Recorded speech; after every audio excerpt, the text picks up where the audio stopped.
Commission meeting to order. First order on the agenda is Pledge of Allegiance.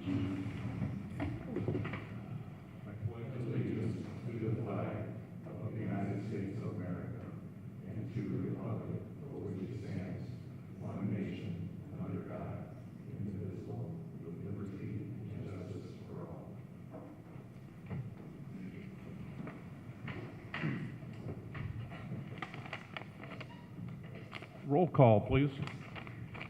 Roger Brock. Here. Dean Button. Here. Nathaniel Harris. Here. Ann Herbert. Here. William Hutton. Here. Ron Moreno. Here. Thomas White. Here. Janet Vaness. Here. 8 present. We have a quorum. And I would entertain a motion to approve the minutes of August 21st, 2017. So moved. Do we have a second? Second. All those in favor? Aye. Opposed? Motion passes.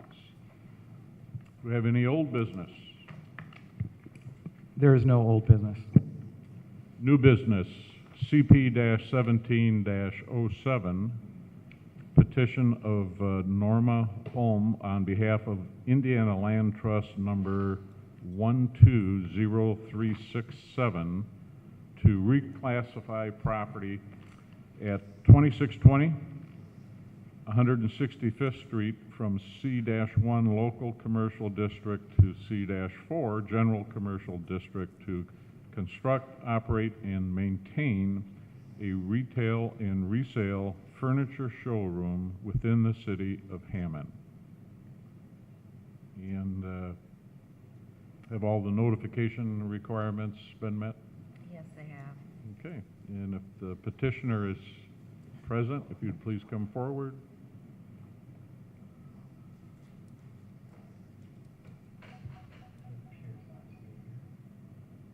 Okay, so we'll move on. Table would be the... Yeah, it's just 5 after. He could be late. So we'll move on to CP-17-11.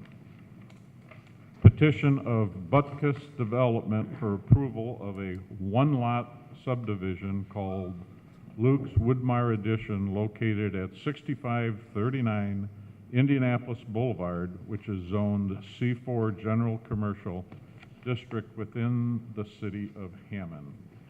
If you'd please state your name and address after you write in your name and address.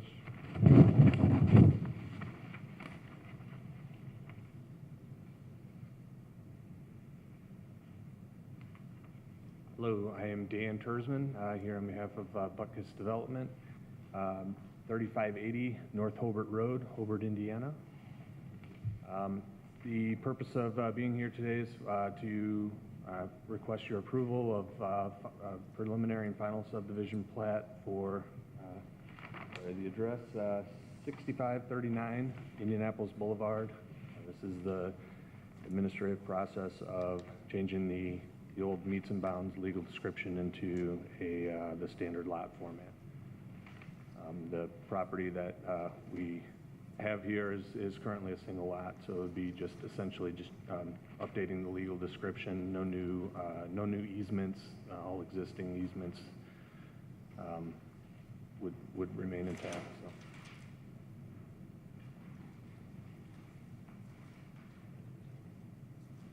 Is there any questions or anything further? Any questions from the board members? No questions from the board? Yes, I do. What is your intention for the property? Well, it would be a retail use. This is for NH Vegas. It's a subsidiary of, or a partner with Luke Oil. So it would be for one of Luke's businesses, a retail business, retail operation.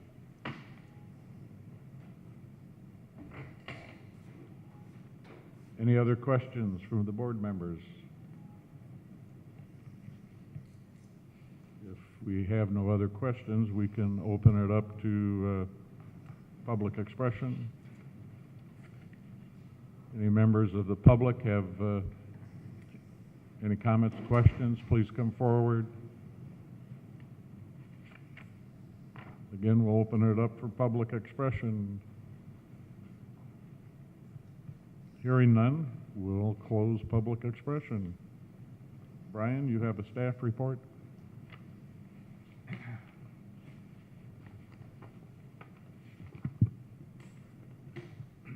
Excuse me. Yes, this is, again, CP 1711. It's the Luke's Woodmar addition to the city of Hammond on 6539 Indianapolis Boulevard.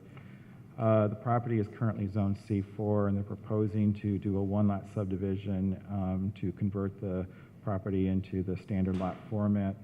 This step is required prior to the issuance of the permits for new construction. The proposed lot is 0.86 acres. It exceeds the minimum lot size requirements of the 20,000 square feet. No utility easements are proposed, as the utilities are coming from the street, and the subdivision plat meets the technical requirements of the subdivision ordinance. Staff recommendation, we did send out the plat for agency review. Most of the agencies responded, and there were not any concerns that we received. Staff recommends that the Planning Commission grant preliminary and final approval of the plat. If the Planning Commission agrees, then the staff requests that the Planning Commission adopt this report as its findings of fact. Questions regarding the staff report from the board members? Again, any questions from the board members regarding the staff report? Hearing none? Mr. President, Yes. I would move that we grant preliminary and final approval of the subdivision plat. Could we get a second? Second. Roll call.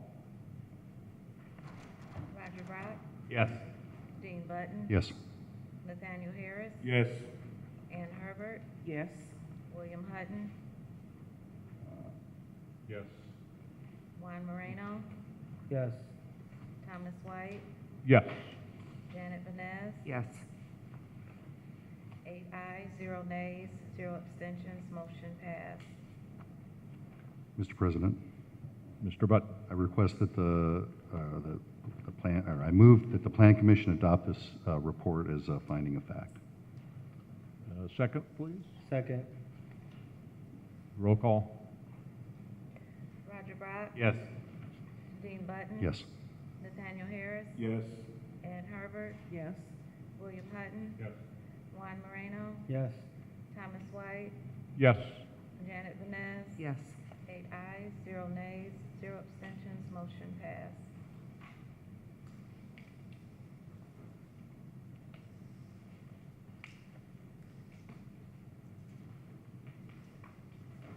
Okay. Moving along to the next item on the agenda would be CP-17-12, petition of the Hammond Port Authority redevelopment Commission for a 20-lot, 2-outlot subdivision called Lost Marsh Estates Edition, located in the 2500 to 2600 blocks of New York Avenue, which is zoned I-1 Light Industrial District, S-1 Open Space and Recreational Facilities District within the city of Hammond. Please state your name and address, please. Milo Krasinski, 701 Casino Center Drive, Hammond, Indiana. And Chris Moore with Nice Engineering at 2421 173rd Street in Hammond. We're, The Yes, board- have notifications been satisfied? Yes. Thank you. the Port Authority and Redevelopment Commission, in this part of the petition, would like to ask that we rename, or we name a subdivision that is called Lost Marsh Estates. This has been in the plans and talked about for approximately 20 years, and now it's coming to fruition. Anything further? Can you kind of go over the particulars, understanding, talking about the new street, the utilities, the easements, the lot sizes? and its relationship to the second case, which is the rezoning. Yes, the subdivision that we have on here is, as mentioned, is 20 lots. It's going to be split into two separate blocks, Block 1 and Block 2. Block 1 is going to be located along along New York, and there's 14 individual lots, and it's going to be consisted of paired unit housing. There's a road that goes back into the back. It kind of snakes around. It's a cul-de-sac going into the back to Block 2, which is going to be 6 single-unit family homes, and they're going to be overlooking the golf course. We've gone through and we worked with this. We've worked with the planning commission. We worked with the utility companies, with engineering, with water and sewer, and all the different Hammond municipal people, I guess if you will, and making sure that everything's going to work out. We sat down with NIPSCO and AT&T and trying to get everything cleared up in there, as well as BP, and to get the utilities that are in there right now, they're not being utilized. We're going to get all those out. We're going to abandon all of them. We're going to release the easements, and we have new easements that are going around the back side of the properties, as well as additional easements going around the outside of the right-of-way. There is a 50-foot right-of-way for the road going in there, which meets minimum standard subdivision requirements for the city of Hammond, with the cul-de-sac back in the back. And we've met with fire as well, and everybody is on board with the lot configuration that we have. And we are also requesting rezoning for this subdivision as well. I'll get into that a little bit more for the second portion of this presentation. Okay. Mr. Krasinski, has there been a determination on the street name? Yes, but I'm not allowed to release that name until the mayor does. Okay, and any idea as to when that would be? I'm hoping by the end of the week, if not the beginning of next week. Okay, He just needs to notify the individual. correct, okay. And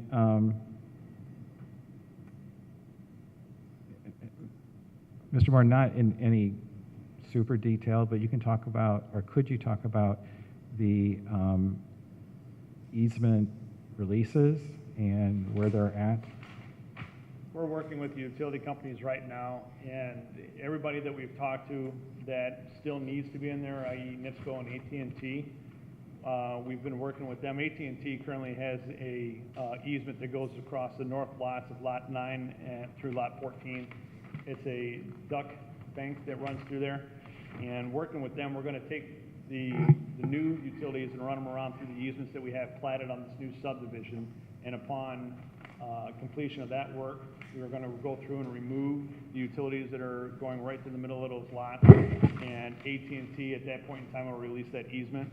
We've had conversations with NIPSCO, same configuration as well. Once we go through and put in new utilities around the outside of the perimeters and to allow services to all the surrounding homes as well as neighboring parcels, they will release their easements as well.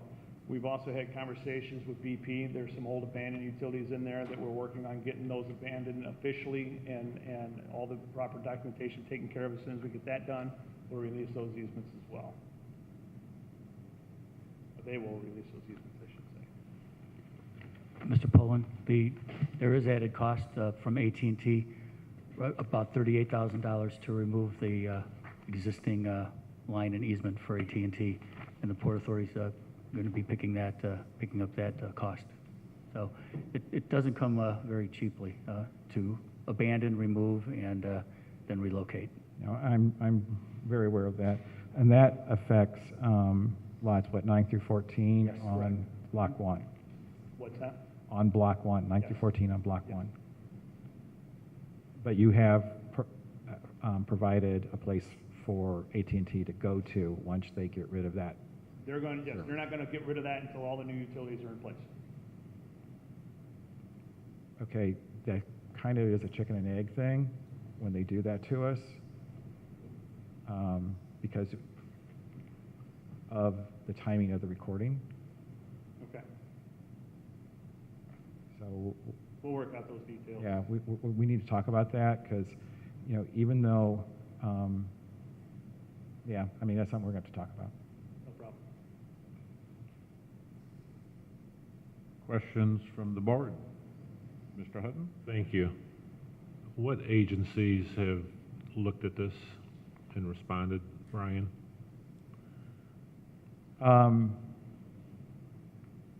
All of the city departments that we normally, go to, fire, and zoning have looked at it. The city engineer has looked at it. And then things are sent out to the utilities. I think I kind of depended upon Chris more than I normally do because of your intimate knowledge of the utility part of it. But we have, there's still this issue of all the easement releases and, the placement of the utilities. That's been discussed ad infinitum. So we have received all the normal comments from the review agencies. Still? Thank you. More specifically, can you tell me what the inside and the outside radiuses are? Inside, outside radiuses of what? The road. The road, Chris knows. we've got the cul-de-sac in the back is a 40-foot right-of-way, or 40-foot radius to the right-of-way. The coming up around from the front is a 40-foot, and once it comes up into the property and snakes back to the south, they're all 40 feet. I'm sorry, this is okay with the fire department and trucks and rigs getting in and out of there? Yes, I specifically talked to Chief about this, Chief Smith, and he said the rigs would be pulling in forward, straight ahead, and if they have to fight a fire, and then back out. He said the engineers can drive the rig and back it out. They need to. Okay. And then there was a discussion over the fire hydrants too. That's been resolved. I talked with the fire chief last week, and the number of fire hydrants that we provided, the number of 3, meets all the requirements of the minimum spacing with the utilizing the existing fire hydrants along New York. And he was happy with that and corresponded with emails back and forth, and he sent back a confirmation that he's okay with it. I just want to make sure I understand this. The inside radius is 40 feet? No, the center line radius is 40 feet. That wasn't my question. I'm sorry. The outside, or the radius of the cul-de-sac is 40 feet, the right. Understand that. Okay. What about the other 2 curves? What's the inside radius and the outside radius? The inside radius on the first curve or actually on both curves, is 15 feet, And the outside radius? 75. Thank you. I'm sorry. Where'd that one go? 65. It'd be 65. Go ahead, Mr. Hutton, you look. I'm going to ask Mr. Button on this. That's okay? Fine with that. You're good? Thank you. Because if you didn't, I was, so I'm going to ask you. Because I wasn't sure what all those numbers really meant to the average layperson, so. No problem. Any further questions from the board? Mr. Button. I might just ask, the purposes of the outlots, who will be responsible for its ownership? Does that go to the Port Authority for their ownership? This one here and that one there. It was just a cleanup of those 2. These 2? Yep. That's going to be maintenance to the golf course, correct? I'm sure if the Port Authority needs to take them, we can do that. If not, it could be redevelopment. Well, And I think the go ahead. majority of the golf course is owned by the Redevelopment. redevelopment commission, Sure. and that's why they're acting on behalf of the redevelopment commission, because the redevelopment commission owns all this property. So outlot A and B are already owned by the redevelopment commission, and so We could keep it there. the ownership is there, but because it is in the golf course, you're maintaining this property Yes, anyway. we are. Yeah, so that's not changed. Thank you. Also, are any of these parcels in the voluntary remediation plan that is set forth for the area? No, they cannot be. Thank you. I didn't think so, but I just wanted that on the record. Thank you. That's all I had, Mr. President. Okay. Any other questions from board members? Hearing none, we will move on to the public hearing period. Portion of the agenda Any members of the public who would like to come forward? Have any questions, concerns? Please come forward at this time. Again, I'll open up the public hearing period. Seeing no members of the public, we will move on to the staff report.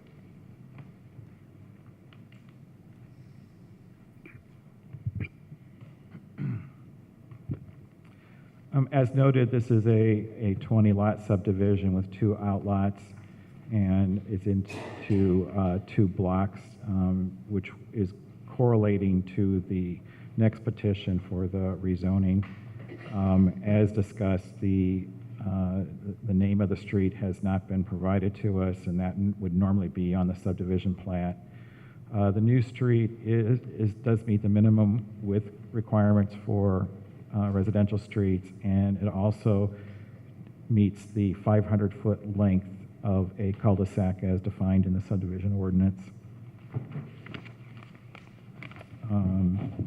We also had that discussion about the new utility easements, and that there's these outstanding issues of releasing the easements that are currently burdening the property. Excuse me.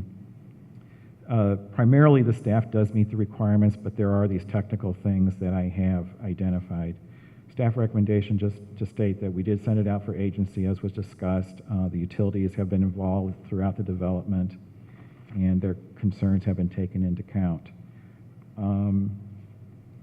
One of the important things to note is that these minimum lot size requirements, their compliance of them is based on the completion of the rezoning.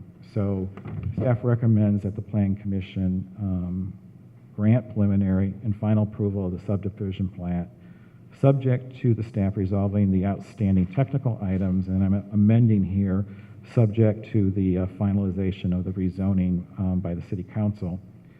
If the Plan Commission agrees, then the staff requests that the Plan Commission adopt the amended staff report as its findings of fact.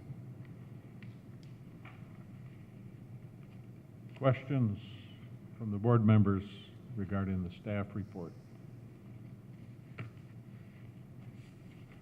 Any questions regarding the staff report or staff recommendations? Hearing none. Mr. President, Mr. Butt? I would like to make a motion to grant preliminary and final approval of the subdivision plat, subject to staff resolving any outstanding technical issues. Second? Second. And as I amended the report and subject to the approval of the rezoning by the City Council. Subject to the approval of the zoning by the rezoning by the City Council. Thank you. Roll call, please. Roger Brock, Yes. Dean Button, Yes. Nathaniel Harris, Yes. Ann Herbert, Yes. William Hutton, Yes. Juan Moreno, Yes. Thomas White, Yes. Janet Vanez, Yes. 8 ayes, 0 nays, 0 abstentions, motion passed. Mr. President, Mr. Button? I move that we adopt what would then be the amended staff report as finding of fact. Need a second? Second. Roll call. Roger Brock, Yes. Dean Button, Yes. Nathaniel Harris, Yes. Ann Herbert, Yes. William Hutton, Yes. Juan Moreno, Yes. Thomas White, Yes. Janet Vanez, Yes. 8 ayes, 0 nays, 0 abstentions, motion passed. Okay, moving on now to the next item, would be CP-17-13.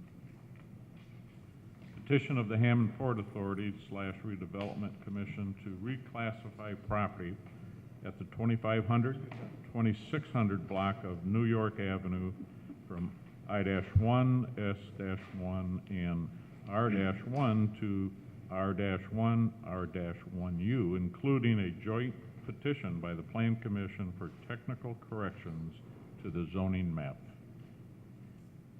I think we know who you are. Yeah, thank you. On behalf of the Port Authority and Redevelopment Commission, we come before you to ask for a rezone of what Mr. White just read, and that's the 25 and 2600 block of New York Avenue from I-1, S1, and R1 to R1 and R1U. Please assist. You did a good job. Questions from the board? Any questions from the board? Hearing none, we'll open up the... Mr. President, before you open it up, please. If everybody looks at in your packet, there's a zoning map correction Exhibit A document. And just to kind of talk about that a little bit, because this is one of the most challenging, the writing of this ordinance was the most challenging thing to write. What occurs is what has occurred is when the digital zoning map in the GIS system was overlaid with the parcel boundaries, there were a lot of discrepancies. And that's one of the things that the Plan Commission component of this is to make those corrections. The other thing is that for some reason, and this goes back to the 2002, 2003 time in which we were working on the adoption of the new zoning ordinance. This property was left as I-1. There were some unusual circumstances as to why it was left as I-1. It is, sorry about that, technically a part of, aspects of it or parts of it are a part of the golf course development. But it had this residual zoning that needed to be addressed. Getting back into, as the ordinance lays out, there's a code system that I developed with the MC, that is map correction, and there's A, B, C, D, E. So there's 5 places where these discrepancies between the parcel boundaries and the GIS system occur. There's also, would be on the left of the drawing or which is to the south, there is a parcel that is outside of the subdivision, but it is a parcel that is a single family development, but it's had multiple zonings on it based on how the digital map was created. So this is also being addressed to correct the map errors that that exist and get the zoning consistent for that single family development to be an R1 zoning. Port Authority and Redevelopment are happy to help with the city with this situation.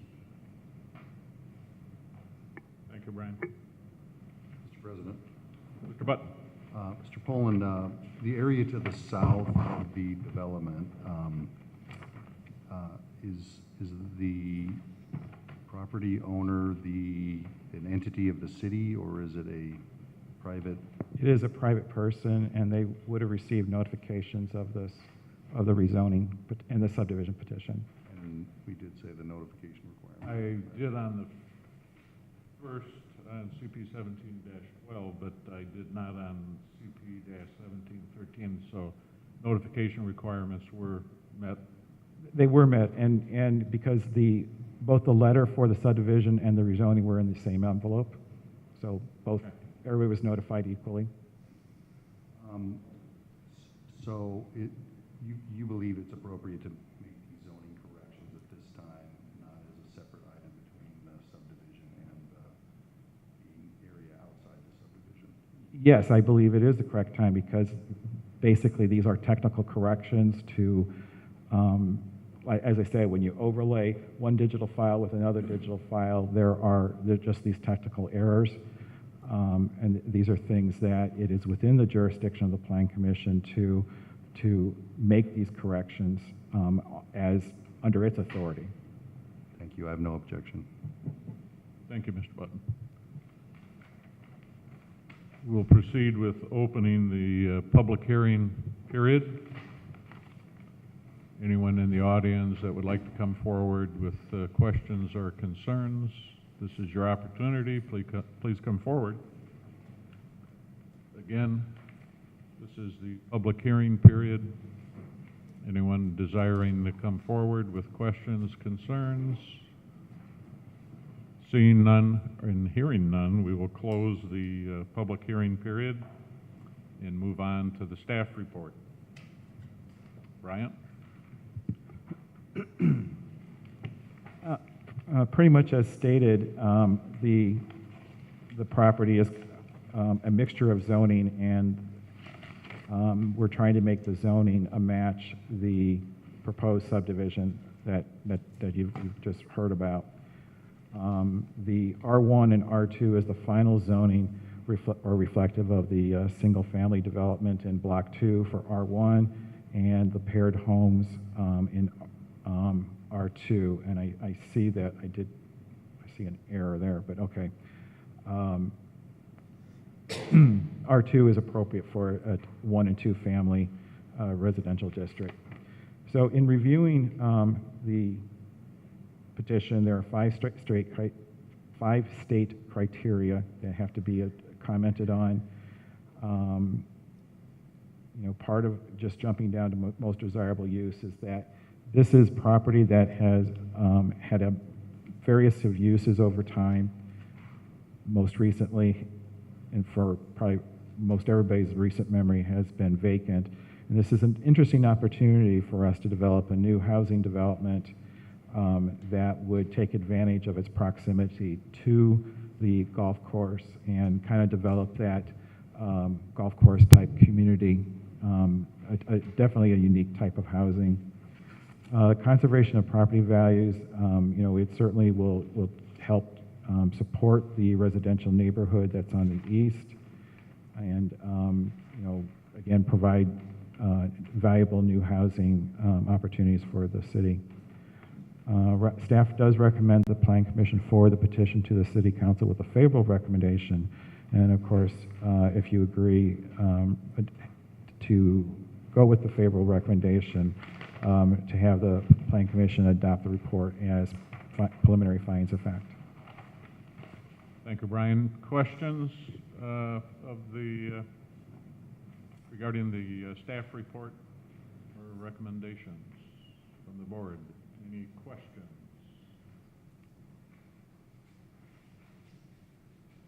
If not, we would entertain a motion. Mr. President, Mr. Button. I would move that we approve the request for rezoning and forward our favorable recommendation to the City Council this time. Thank you. A second? Second. Roll call? Roger Brock? Yes. Dean Button? Yes. Nathaniel Harris? Yes. Ann Herbert? Yes. William Hutton? Yes. Juan Moreno? Yes. Thomas White? Yes. Janet Banez? Yes. 8 ayes, 0 nays, 0 abstentions, motion passed. Mr. President, Mr. Button. I would move to adopt the staff report as a preliminary finding of fact and any modifications that Mr. Poland had mentioned during his comments. Thank you. We would need a second. Second that motion. Roll call? Roger Brock? Yes. Dean Button? Yes. Nathaniel Harris? Yes. Ann Herbert? Yes. William Hutton? Yes. Juan Moreno? Yes. Thomas White? Yes. Janet Banez? Yes. 8 ayes, 0 nays, 0 abstentions, motion passed. And then, Councilwoman Venez, I have already asked for Councilwoman Kalwinski to be the sponsor on it. Perfect. Okay. Any correspondence? We go back. Mr. President, we need to go back to CP Oh, 1707. I'm sorry. We would need a motion to table CP-17-07. No, we didn't table, we just went on, so you can just bring it back up. We'll bring it back up at the next meeting. The petitioner's here. Petitioners here to hear the, Oh, they are here. I think so. Oh. Okay. We'll read the Next item on the agenda is CP-17-07, petition of Norma Holm on behalf of Indiana Land Trust number 120367 to reclassify property at 2620-165th Street from C-1 Local Commercial District to C-4 General Commercial District to construct, operate, maintain a retail and resale furniture showroom within the city of Hammond. If petitioner will please come forward, and you'll need to sign in with your name and address. Yes, And then when you're done, if you'll please state your name and address for the board. yes, thank you.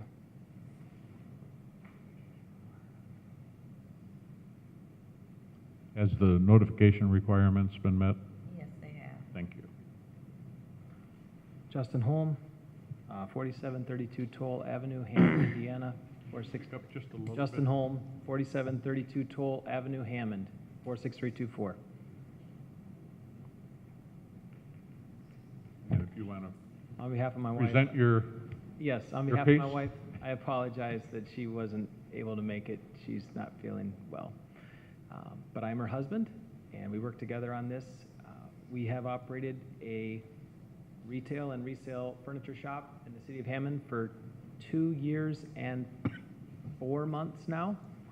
And we have purchased the building at the location there, the 2620 165th Street, which is right between Village Discount Outlet and the railroad tracks that are being thankfully refurbished right now. That building has been used most recently by Indiana wholesale dealers, which partitioned off small 10 by 10 office spaces for out-of-state dealers. Anyway, we thought it'd be more useful to the city if it were actually a retail location. That's the short of it.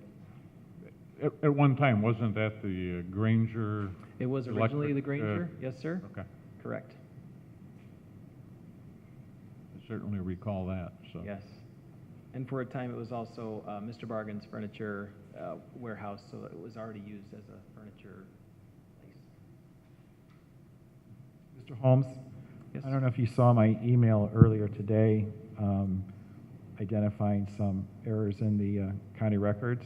Yes, I did contact both the assessor and the treasurer and one of their office. One of them indicated that it was still under the ownership of Easy Low, the previous, out of Dyer. And yes, they had documented it properly. They have to certify something, and it'll be published on the 18th correctly with the new ownership. I did email you back, by the way. Okay, I probably didn't see it. That's okay. The second one was, there was a data entry error on the part of the Lake County, The street name. the street name.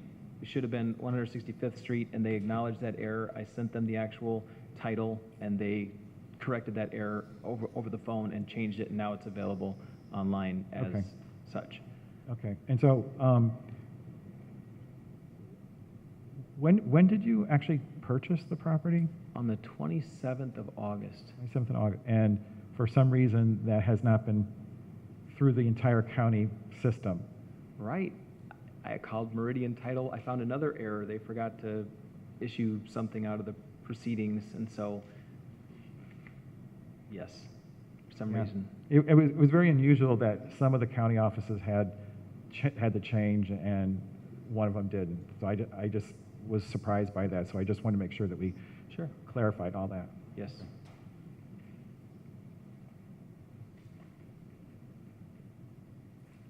Pretty much it? I'm open for questions. Okay, questions from the board? I do have a question, and it's really not relative to this, but are you going to move from the boulevard? Yes, ma'am. Would you like Okay. to know why, or Sure. half price? Okay. So great relief for overhead. We also like our neighbors, the Village Discount. That's a really strong magnet for thrift buyers. Those are the two primary. The building is much stronger structurally. It's all one level. It's a lot less risky. It's handicap accessible. There's no mildew. There's no drips. It's got 2 loading docks. It's bigger, taller, brighter. It's just smarter, better parking, better access. It makes sense on several levels. Okay. Just curious, Yes. Right. And then, 'cause I've seen you there before. Yep. and then we had talked a couple months ago about opening up the windows or putting windows in the 165th Street facade, trying to help it make it look, I guess, less like a warehouse and a little bit more like a retail. A little more retail. I would say yes, we definitely plan to, hopefully within a year. I actually did locate a massive 10 by 9 solid square thick window, but we don't have the budget to put in the window just yet. Okay. We did, however, cut in a door inside for easy access, retail, proper slant, so that there's more easy retail flow. Okay. Other questions from the board members? Hearing none, we will open up the public hearing period. But seeing no public, don't think we're going to have a public hearing. You have to state it 3 times. I'll state it again. We will open the public hearing period. And finally, the public hearing period is open. Seeing and hearing none, we'll close the public hearing period. And we'll move right into the staff report. Brian?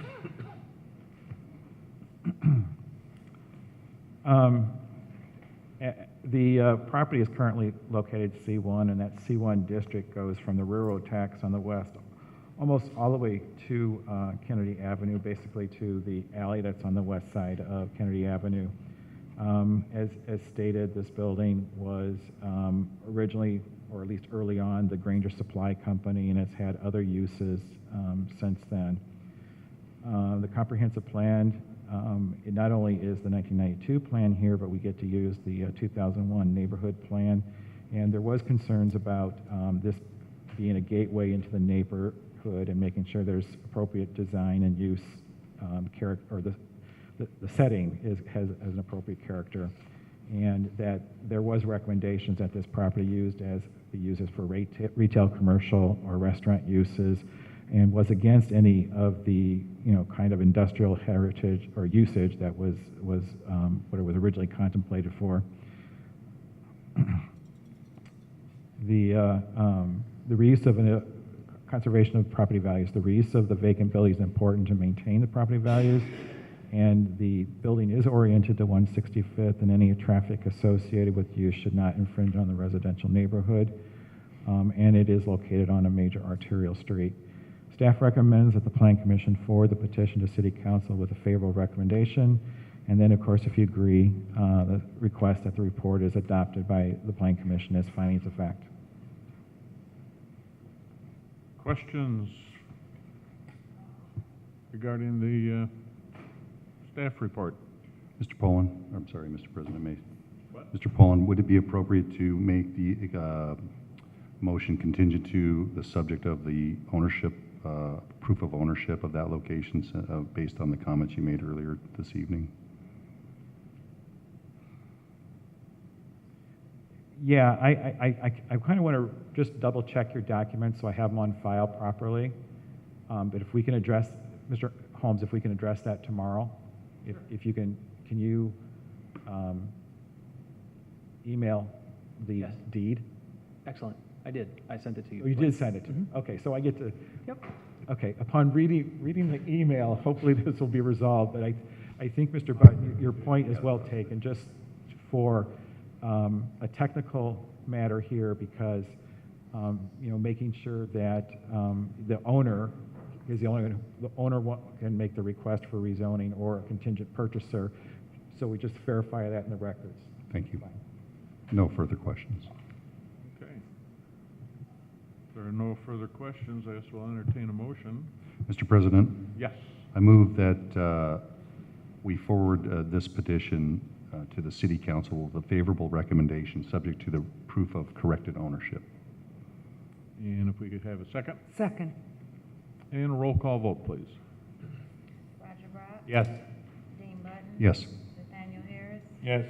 Ann Herbert? Yes. William Hutton? Yes. Ron Moreno? Yes. Thomas White? Yes. Janet Banez? Yes. 8 ayes, 0 nays, 0 abstentions. Mr. President, Mr. Button. I move that this commission accept the staff's report as preliminary finding of fact. Second that motion. Roll call vote. Roger Brock? Yes. Dean Button? Yes. Nathaniel Harris? Yes. Ann Herbert? Yes. William Hutton? Yes. Juan Moreno? Yes. Thomas White? Yes. Janet Banez? Yes. 8 ayes, 0 nays, 0 abstentions, motion passed. Good luck. Mr. Holmes, I know it was something in the instructions that I don't know if you saw that, but in the instructions it says that you should reach out to the councilman of the district. Oh. Okay, and have okay, by your reaction, the answer is no, you haven't. Okay, so I would recommend that, and I have the councilman's business card, that you reach out tomorrow, because at this point, there isn't a sponsor for the ordinance. Okay.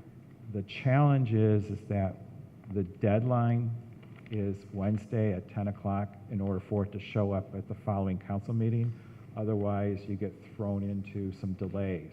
Okay. So if you can reach out to the councilman, do the best that you can. Yes. Okay.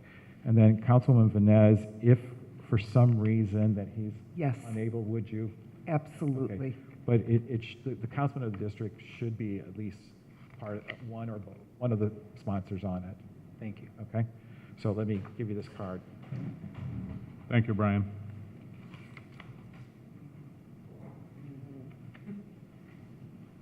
Any correspondence? No correspondence. Commissioners' comments? Staff comments?